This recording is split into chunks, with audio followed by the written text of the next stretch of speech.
கை வளையலோடு வந்தது. அதான் இன்னைக்கு தெரிஞ்சு கொடுங்க. நான் சுத்தமா சொல்றேன். பெண்களுக்கு வந்து இடது பரந்தம் ஒரு கை வந்து அது பெண்கள். என்னோட ஐயாவுக்கு பகுதி பாதி வந்து பெண்ணும் பாதி ஆகும். நமக்கு வந்து இப்போ வலது பக்கத்துல வேணா எதை வேணாலும் பண்ணலாம். இடது பக்கம் ஒண்ணு பண்ண முடியாது, வேலை ஆகாது. ஏன்னா அது பொண்ணு ஒரு பாகம். அப்படி இருந்த காரணத்தினாலே தான் அவருக்கு காட்சி கொடுத்து குறிப்பு அறிந்து தொண்டு செய்த காரணத்தால் நீ 63 நாயமாரில் இடம்பெற்று சிறு குறிப்பு தொண்டன் என்று பெயர் நாமம் பெற்று விளங்குவாயாக காட்சி கொடுத்தார். எனக்கெல்லாம் எப்ப கொடுக்க போறாருன்னு தெரியல. ஐயா சொல்றேன், அவ்வளவுதான். என்னுடைய குன்றாத நிலைமையை கொடுத்துட்டு இருந்தாருன்னா இதே வேற ஒண்ணு வேண்டாம், எனக்கு எதுவும் வேண்டாம். எல்லாம் நல்ல முறையில் இருக்கிறாங்க, வேண்டாம்.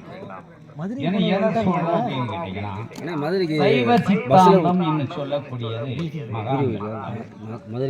உத்தராட்சி எல்லாரும் போட்டு போனா உத்தராட்சி உறுதியாக அணிய வேண்டும். உங்க ஹெல்மெட்டும் அது அங்க இருக்கு. சும்மா ஒரு கௌரவத்துக்கான போட்டுட்டு அப்புறம் மறுநாள் காலையில அங்க மாலை வாங்க எடுத்துட்டு வாங்க. நீ பாருங்க நடக்கும். எத்தனையோ மதங்களை நானும் பார்த்தேன். உத்தராட்சி அணிவது உறுதியாக இருக்கும் சொன்னார். அந்நியரை ஒற்றும் ஆணும் பெண்ணும் அடந்தை வனமாக தோன்றும் பூவனம் அதுவோ. அதுக்குள்ளதான் சொல்றாரு. எல்லாமே அதுக்குள்ளதான் சொல்லிட்டார். ஆணெல்லாம் வந்து பெரியாரெல்லாம் கிடையாது, நானே கிடையாது. அம்மா தான் அங்க உட்காந்துருக்கா பாருங்க, அவதான் பெரிய ஹீரோ. அவதான் அவங்க இல்லை அப்படின்னு சொன்னாக்க நான் அப்புறம் மகாலிங்க வேற மாதிரியே கிளம்பணும். அப்படியே எடுத்து கிளம்ப முடியாது. ஓவியம் தான். அதைத்தான் ஐயா அன்றைக்கே சொன்னார். அம்பாவுக்கு உடல் மேல் சரிபாதி கொடுத்தார். ஐயா கொடுத்துட்டார். ஏன் கேட்டீங்கன்னா முருகப்பெருமான் சூரசம்பாரம் செய்கிறார். திருச்செந்தூர்ல நீங்க எல்லாரும் போய் பார்க்கலாம். முருகப்பெருமான் யார்? சிவபெருமானை தோற்றுவிக்கப்பட்டவங்களா? அவங்க பையன் கிடையாது. விநாயக பெருமான் யார்? முருகன். சிவபெருமான் மகன் என்று சொல்வார்கள். தோற்றுவிக்கப்பட்டவர்கள் சிறப்பு அல்ல. ஏன்னா தேவர்கள் என்ன, எந்த நேரத்தில் வேணாலும் எதை வேணாலும் செஞ்சு விடலாம். குழந்தை வேணுமா உடனே. அது மாதிரி என்ன கேட்டீங்கன்னா சில சிவன் தொண்டை சிறு தொண்டை, அதுதான் சொல்றாரு பாருங்க. சிறு தொண்ட அடியார்க்கும் அடியேன் திருநீல கண்ட குயவருக்கும் அடியன் திருக்குறிப்பு தொண்டன் அவனுக்கு அடியன் சொல்றார். இவங்களை பூராமே அடியார்ல வந்துட்டாங்க. 63 நாயமார்கள். இந்த நாயமார்கள் சொல்லுவாங்க 18 சித்தர்னு சொல்லுவாங்க. அது தவறான கருத்து. 1008 சித்தர் இருக்காங்க. 1008 சித்தர் ஒரே இடத்துல. திருப்பரங்குன்றம் பக்கத்துல கரண்டிக்கல்ல 64 சித்தர் ஒரே இடத்துல சிவஜமாதி இருக்கு. இடைக்காற்றூர்ல நான் பிறந்த பக்கத்துல இருக்கிறாங்க. ஐயா தஞ்சாவூர் சுவாமிகள், உங்களுக்கு உத்தரகோசம் அங்கைக்கு போயிருக்கீங்க நீங்க எல்லாம். அங்க பக்கத்துல இருக்கிறாங்க. திருப்பூணம் பக்கத்துல தஞ்சாவூர்.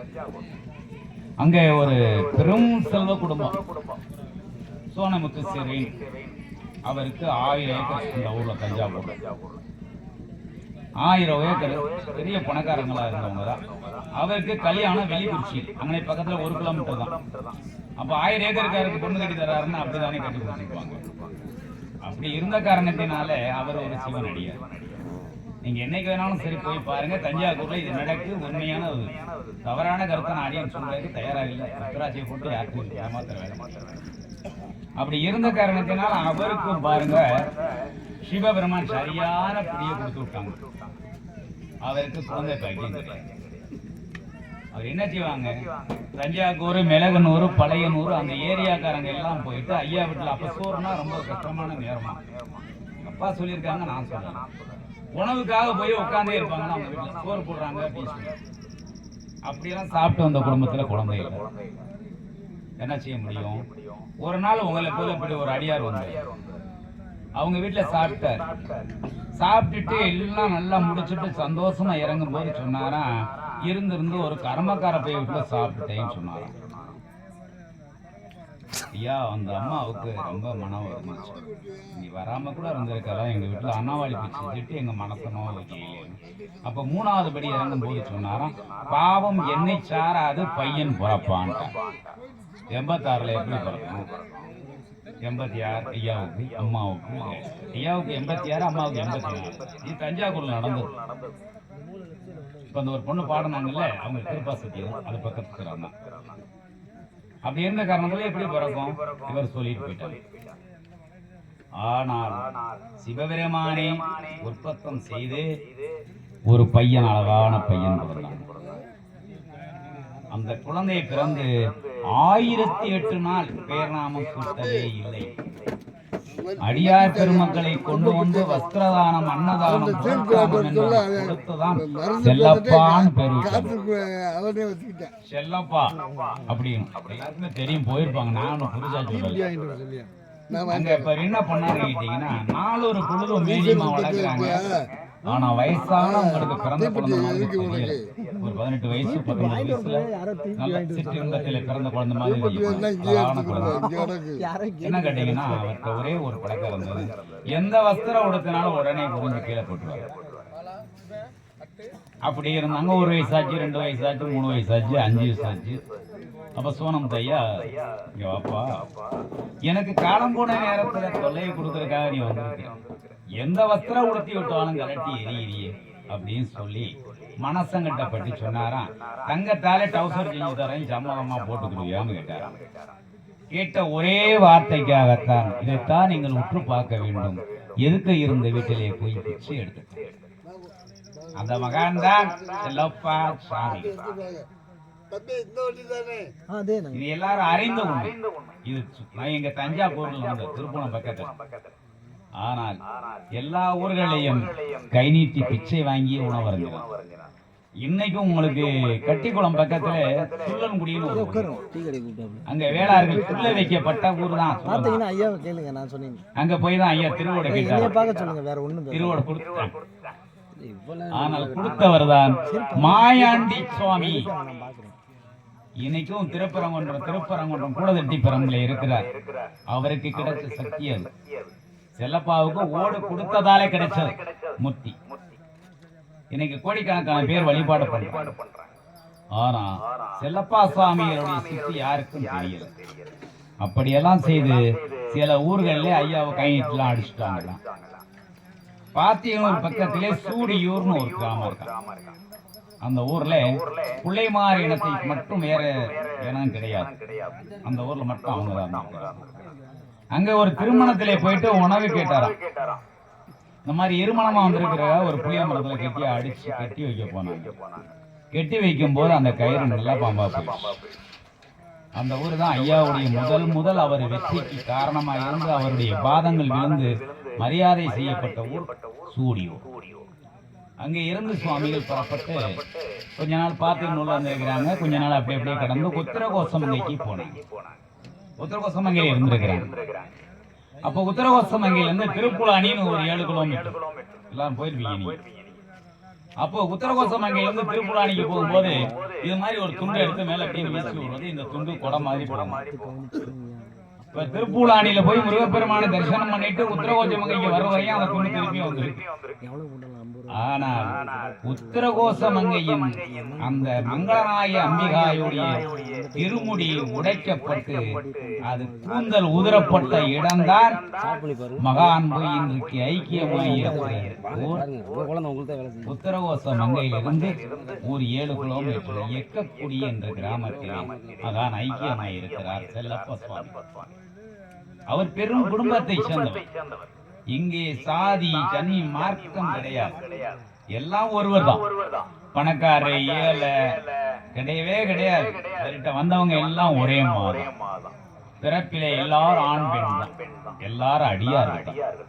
இவர் உயர்ந்தவரையோ தாழ்த்தவரையோ பார்க்க மாட்டார். மனதிலே யார் நிம்மதியோடு செயல்பட்டு கொண்டிருக்கிறாரோ அவர்களுக்கு தொண்டராக ஐயா இருப்பதாக ஐதீகம் உரை சொல்கிறது. வடலூர் வள்ளல் பெருமான் சிவனடியார் தொண்டாக இருந்ததான் அவர் யாரும் செய்ய முடியாத சாதனையை செய்து காமித்தார். இன்னைக்கு 1008 அடுப்புகள் அமராமல் அன்னதானம் வழங்கிக் கொண்டிருக்கிறது என்று சொன்னால் அது வடலூர்.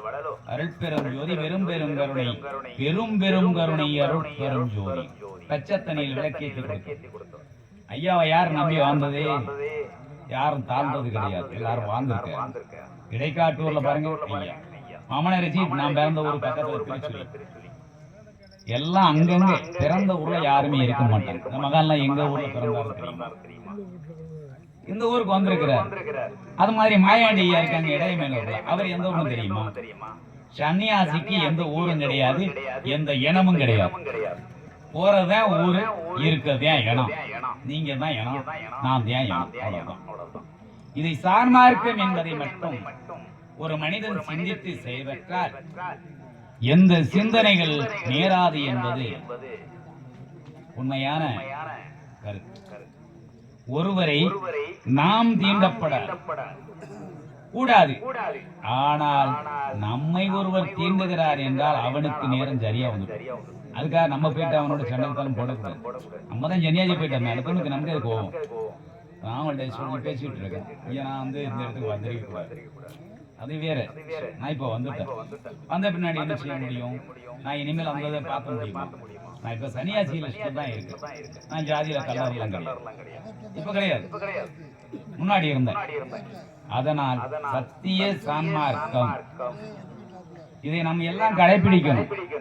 அப்படியெல்லாம் கடைபிடித்ததுனால் தான் மகான்கள் எல்லாம் இறைவனடி.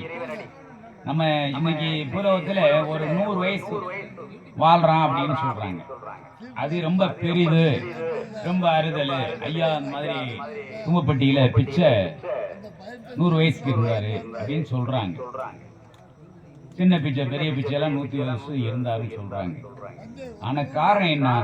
3064 ஆண்டுகள் ஒரு சித்தர் வாழ்ந்திருக்கிறார் உயிரோடு. 18 சித்தர்களிலே 1632 ஆண்டுகள் வாழ்ந்தவர் இடைக்காட்டூர் சித்தர். 100 வயசால வாழ முடியல மகாலிங்கத்தால, 1632 வருஷம் உயிரோட வாழ்ந்திருக்கிறார் மகன். அவங்களுக்கு எல்லாம் உடம்புல சீட்டு இல்லையா, நோய் இல்லையா, இருந்ததா? இல்ல. இப்ப நமக்கு என்ன ஆச்சு? கால் முட்டு, கை முட்டு, நோய், நொப்பட்டன், பல சிக்கலை சொல்றேன். காரணம் என்ன? நான் செஞ்சதுக்கு தக்கன வேலை பார்த்தான கூலி, இல்லைன்னா வராது. சும்மா சொல்றான்ட்டு நீங்க ஆஸ்பத்திரியில போயிட்டு காசை கொடுத்துடாதீங்க. நீங்க பார்க்கிற வேலையை தான் சொன்னான். கல்லால் எறிந்தவன் கல்லால் எடுப்பான், நெல்லால் எறிந்தவன் நெல்லால் எடுப்பான், உப்பால் எறிந்தவன் உப்பால் எடுப்பான், தப்பால் எடுப்பவன் தப்பா தான் போவான். இந்த அம்மா இருக்கா யாரவன் யாரை பார்த்தா அந்த ஐயா நம்ம சொன்னார் அப்படின்னு தப்பால் எடுக்கக்கூடாது. தப்பால் நான் தப்பான எண்ணம் சொல்லக்கூடாது. தப்பால் தப்பால் போயிட்டானா தப்பாதான். யாருங்க வந்திருக்கவங்க எல்லாமே வந்து ஒண்ணு இல்லாதவங்கள, பிள்ளை குட்டி இல்லாதவங்கள. எனக்கு 2 குழந்தை, ஒரு பையன் ஏர்லைன்ஸ்ல உதிரி பக்கம் சென்னையில இருக்கான், ஒரு பொண்ணு ஆடியோ இருக்கா வீரஜோதி. நான் இல்லையா எனக்கு வசதி இருக்கு இல்லையா, அதெல்லாம் வேண்டாம். நம்ம வந்துட்டோம், வந்த பின்னாடி இங்க வந்திருக்கவர்கள் கட்டிய உடையோடு வந்திருக்காங்கன்னு சொல்லி யாரையும் சன்னியாசி எடை போடக்கூடாது. எல்லாருக்கும் எல்லா இரு, ஆனால் இருவன் அழைக்கிறார். நீங்க என்னை வந்து பாருங்கடா, இவர் சன்னியாசி அம்மா இல்லைன்னா ஐயா இந்த ஊருக்கு வந்துருப்பாரா, இந்த ஐயா வந்துருப்பாரா, நான் வந்திருப்பேனா? எல்லாரையும் ஐயா பாக்குறார். என்னை வந்து பார்க்க வேணும்னா நீ இந்த உருவத்துல தான் வரணும். அதனாலதான் வர்றாங்க. பிள்ளைக்குட்டிய சோறு போடாமையோ உடை இல்லாமையோ இடம் இல்லாமையோ வரல. வந்திருக்கவங்க எல்லாரையுமே வந்து அவர் செய்யும். யாராவது ஜாமியார் வரேன் ஜனியாகி வரேன் அப்படின்னு சொல்லுவாங்க, அதை அவர் சொல்றாரு, நமக்கு தேவையில்ல. இங்க இருக்கிறவங்க எல்லாத்துக்கும் எல்லா செல்வத்தையும் ஐயா கொடுத்துருக்காரு. அவர் அவருக்கு ஏற்றபடி கொடுத்துருக்காரு. எனக்குள்ளது எனக்கு கொடுத்துருக்காரு, உங்களுக்கு கொடுத்துருக்காரு, ஐயா கொடுத்துருக்காரு. அந்த ஐயா வந்து உட்காந்துருக்காரு. இன்னும் அடியார் பெருமக்களே எத்தனையோ பேர் வந்து உட்காந்துருக்காங்க. இவங்க எல்லாமே வந்து சாப்பிட உணவு இல்லாமையோ உடை இல்லாமையோ இடம் இல்லாமையோ வரல. ஐயா வர சொன்னா இவங்க வந்துட்டாங்க. இப்ப நீங்க ஐயா தும்பப்பட்டியில ஒரு தெரியாது, நீங்க காலையில தோப்புக்கு தேம்ப மகாலிங்கம் 20 ஆள் வேணும், 50 ரூபா சம்பளம்னு சொல்றீங்க. நீங்க சொல்லிட்டீங்கன்னா நான் வந்துருவேன், 20 பேரை கூப்பிட்டுருவேன். ஏ கருப்பியா சுப்பியா வாங்கயா, ஐயா 50 ரூபா சம்பளம் தராரு, ஒரு 5 நிமிஷம் தேங்காய் போடுங்க அந்த தோப்புல, வாங்க நம்ம 2 இளநீ குடிச்சுக்கலாம் வாங்க. நீங்க குடி சொல்லக்கணும் தானே வரோம், இல்லைன்னா வருவோமா? ஐயா சொல்லிட்டாரு, நாங்க வந்துட்டோம். இதே நடந்தது. இங்க வந்து எல்லாரும் தூக்கத்தை எடுத்துட்டு உட்காந்து யாரெல்லாம் கிடையாது. ஐயா வர சொல்லிட்டாரு, சம்பளம் காலை இருக்குண்டா, எல்லாரும் வந்துட்டாரு. காலை சாப்பாடு அது வேற கொடுக்கறது அவர் தானே. யார் கொடுத்தாலும் இடுவதை அது என்ன கேட்டீங்கன்னா உங்களுக்கு அடியார்களுக்கு உணவு அளிப்பது நம்ம வீட்டுல இருக்கிற சுவையை காட்டிலும் அடியார்களுக்கு சுவை கூட கொடுக்கணும். நம்ம வீட்டுல உள்ளது எப்போ வந்து ஊற்றி தனியார் வந்தாரு இருக்கிறத ஊற்றி விடுவோம் அப்படிலாம் போயிருக்கலாம். அப்படி கொடுத்தா அவங்களுக்கு பாவம் செய்யும். அவங்களுக்கு என்ன சாப்பிட்றாங்களோ சாப்பிடலையோ விஷயம், அடியார் வந்தவருக்கு அன்பான முறையில் உணவளிப்பு அப்படி செஞ்சுட்டீங்கன்னா தான் எல்லாரும் நல்ல சொச்சம்ன்றதை கடைப்பிடிக்கலாம் பூலோகத்தில். நிறைய மகான்கள் வந்து இங்கே உருவாகிருக்கிறாங்க. இப்போ எல்லாம் ஐயா என்ன பற்றி யாருக்கு தெரியாது. நான் ஐயா பற்றி நல்லா பக்கத்தூர் நான் தமராக்கி தான் சொல்லுவேன்.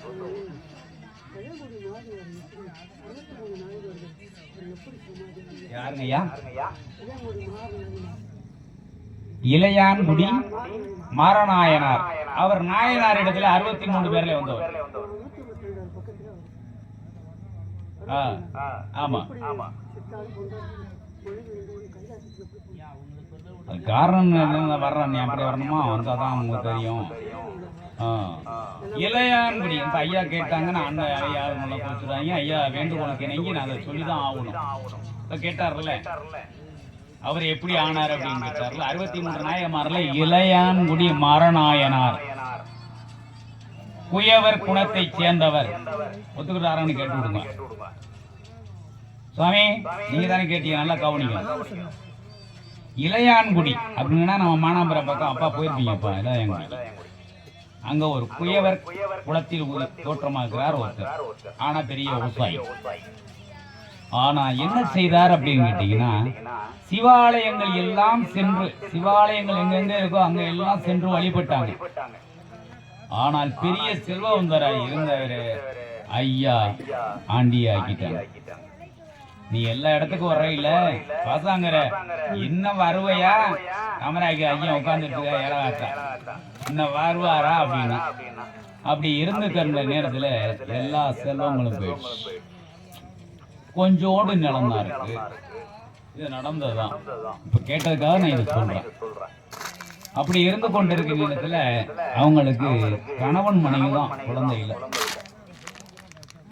அப்படி இருந்துட்டு இருந்தாங்க. நல்ல கார்த்திகை மாசம் மழை. அவங்க இருக்கிறது ஒரு ஓட்டக்கூடு.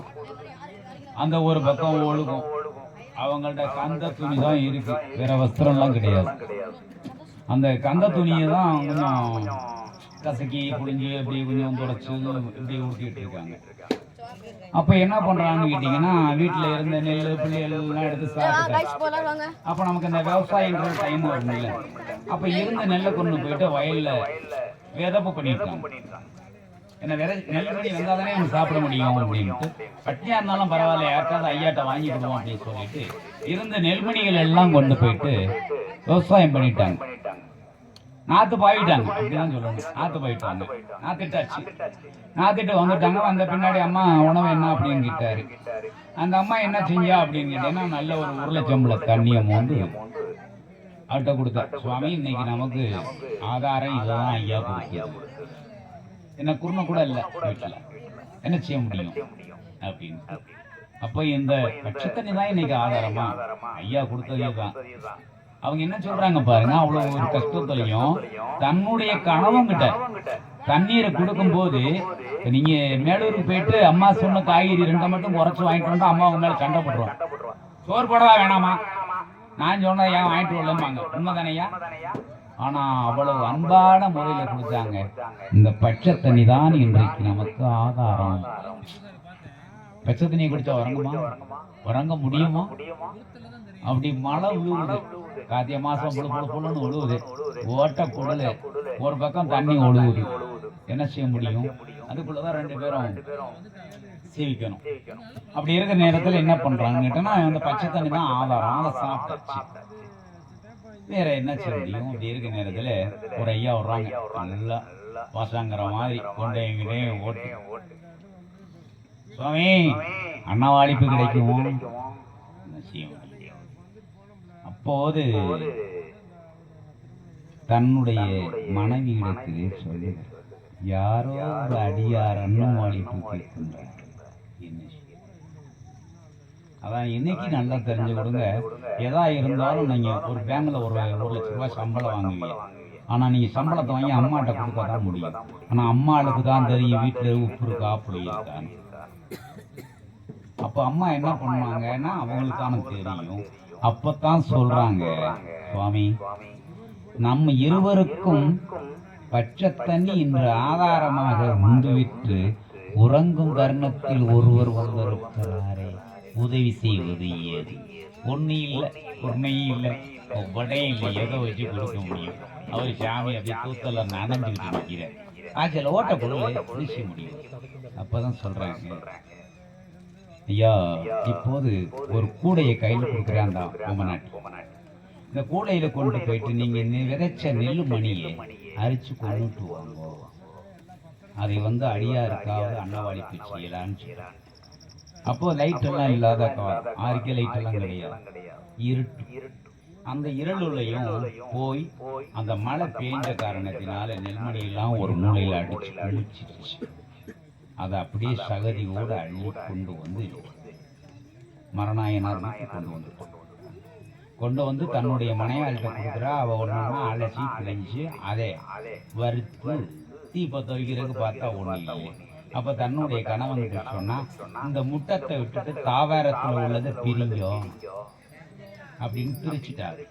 பிரித்து பற்ற வச்சு வறுத்து அதை அன்னவாளிப்பு செய்தாச்சு, சோறாக்கியாச்சுன்னு வச்சு விடுங்களேன். அதுக்கு தொட்டுக்கறிக்கு ஒன்றுமே இல்லை.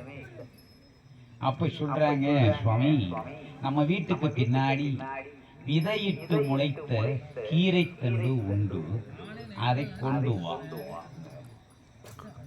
கறிக்கு விரவி செய்ய முடியும். அந்த கீரை தண்டை 2 விதமாக, ஒன்று கூட்டாகவும் ஒன்றை குழம்பாகவும் தயார் பண்ணாங்க. 18 உங்களால் முடியுமா? நீங்கள் 1 லட்ச ரூபாய் சம்பளம் வாங்கி என்ன செய்யுங்க? அந்த அம்மா தான் செய்வோம். அப்படி கொண்டு வந்த நேரத்தில் அடியாரை கொடுத்துட்டு அவங்களுக்கு அன்னவாளிப்பு கொடுக்குறாங்க. என்ன கேட்டீங்கன்னா, அந்த கீரையை பிடிச்சி அந்த கீரையில் பாதி கூட்டாகவும் பாதி குழம்பாகவும் வச்சு அடியாருக்கு அன்னவாளிப்பு செய்கிறாங்க. அப்போதுதான் அன்னம் உண்ட பின்புதான் விஸ்வவாகனத்திலே இருவருக்கும் காட்சி தந்து 63 நாயமாரிலே நீயும் இடம் பெற போறாய் என்று இளையாங்குடி மரணாயனார். இதை நான் சும்மா கொஞ்சம் கொஞ்சமாக சொல்கிறேன். விரைவா போனால் இன்னும் நிறுத்த போகலாம். தொட்டும் தொடாமல் வந்துட்டேன். கடல் தனி மாதிரி உப்பு மாதிரி வந்துட்டேன். இது உண்மையா இல்லை இல்லைன்றதை நீங்கள் அடியார் சொல்லியிருக்காரு. நமச்சிவாய நமச்சிவாய என்று சொல்லி 2 பேருமே சொல்லிட்டு ஆவணி மாதம் பூர்வ நட்சத்திரம் விதப்பாங்க. சிவன் எங்கேருந்து வர்றாருன்னா காலையில் குடிசை. அப்போ வரும்பொழுது சோர்மா வராரு. அப்போ 12 மணிக்கு நைட்டு 12 மணிக்கு வரும். மழை சொந்தமான மழை வரும்பொழுது பகவான் கொஞ்சம் வீட்டை அவளை அடைக்கிறது. அந்த குடிசை விட்டு திறந்து அடிக்கணும். அப்போ என்ன சாமி தர்மம், நான் இங்கேருந்து ரொம்ப தூரத்து காலையார் வந்த வரையும் பசி 12 மணி நைட்டு. அப்போ வாங்க சாமி நீங்களே பேசுங்க. சொன்னதில் தவறு இல்லை, தவறில்லை. நீங்கள் அதாவது அவர் பூர்ண நட்சத்திரம் வெளியே மழை அங்கேருந்து வர்றாரு. வந்த உடனே இது வந்தாங்க சாமி நான் காலையார் நீங்கள் சொல்லுங்க. நான் ஒரே ஒரு சொல்ல மட்டும் கரெக்டாக சொல்கிறீங்க. சிவபெருமான் ஆலயங்கள் தோறும் வழிபாடு உண்டு. ஆனால் எல்லா தலங்களிலும் சிவபெருமான் இல்லை என்று நான் சொல்றேன். இது ஆணித்தரமான வார்த்தை. இப்ப மேலூருக்கு ஒருத்தர் விருந்தாடி வராரு. பூவந்தியிலிருந்து நாட்டாம வந்துட்டா ஒரு நாளைக்கு அக்காவிட்டு தங்குவாரு. சாமி வீட்டுல மில்கேட்டுல மறுநாள் வீட்டுக்கு போயிடுவார். அதான் சிவபெருமான் எங்க இருந்து விடுறாங்க அப்படின்னா, இன்னைக்கு நீங்க யார்கிட்ட ஒரு அக்ஷரத்தை கேளுமோ நாங்க படிச்சுட்டு இருக்கேன். இரவு பள்ளியறை பூசையை முடிக்கும் தருணத்திலே கதவை இழுத்து கூட்டும் போது அந்த அர்ச்சகர் சொல்லி அடைக்கக்கூடியது, மங்களநாதர் உத்தரகோசமங்கைக்கு புறப்பட்டு விட்டார். சாமி புறப்பட்டு விட்டார். அது மாதிரி 4:45க்கு பள்ளியறை தொடக்கத்திலே மங்களநாதர் உத்தரகோசமங்கையிலும் வந்து விட்டார். வந்துட்டு தான் போறாரு. விருந்தாடி தான். எந்த கோயில் நிரந்தரம் கிடையாது. யார்கிட்ட எந்த கேட்கல, நீங்க அச்சகத்தை கூட கேட்டு. ஏன் சொல்ற அப்படின்னு கேட்டீங்கன்னா, ஐயா சொன்னாங்க, யாரு ஒருவரே சிவபெருமான் வந்துட்டாருன்னா அவர் ஹீரோ. ஆனா அவருக்கு முதல்ல வரும்போதே கஷ்டத்தை கொடுத்து தான் வருவார். முதல்ல வரும்போதே செல்வத்தை கொடுத்து வர்றதே ஐயா வேலை கிடையாது. எல்லாரும் வந்து அடைய செய்வாங்க, இவரும் அப்படி கிடையாது. ஆனா இவர் வந்துட்டாருன்னா அவருக்கு ஹீரோ. ஆனா வரலன்னா வேலையே கிடையாது. அது மாதிரி என்ன கேட்டீங்கன்னா 63 நாயன்மாரிலே இடம்பெற்றவர் தான் இளையான்குடி மரநாயனார். 63 பேர்ல வர்றாங்க. 18 சித்தர்கள்ல வர்றவங்க கிடைக்காட்டார். மற்ற சித்தர்கள்லாம் வந்து நம்ம வந்து அருளமுதம்னு ஒரு புக்கை கூட போஸ்டர் ஐயா சொல்லியிருக்காரு. நான் இப்ப கடந்த ஒரு 20 நாளைக்கு முன்னாடி திருவள்ளங்காட்டிக்கு காரைக்கால் சொற்பொழிவுக்காக போயிருந்தேன். அங்க எனக்கு ஒரு ஐயா சொன்னாங்க, நீங்க ஐயாவை திருவாரூருக்கு வரணும்னு சொன்னாங்க. ஐயா நான் அம்பாவை பார்க்கறதுக்காக நான் ஐயாவை பார்த்து நான் திருவாரூர்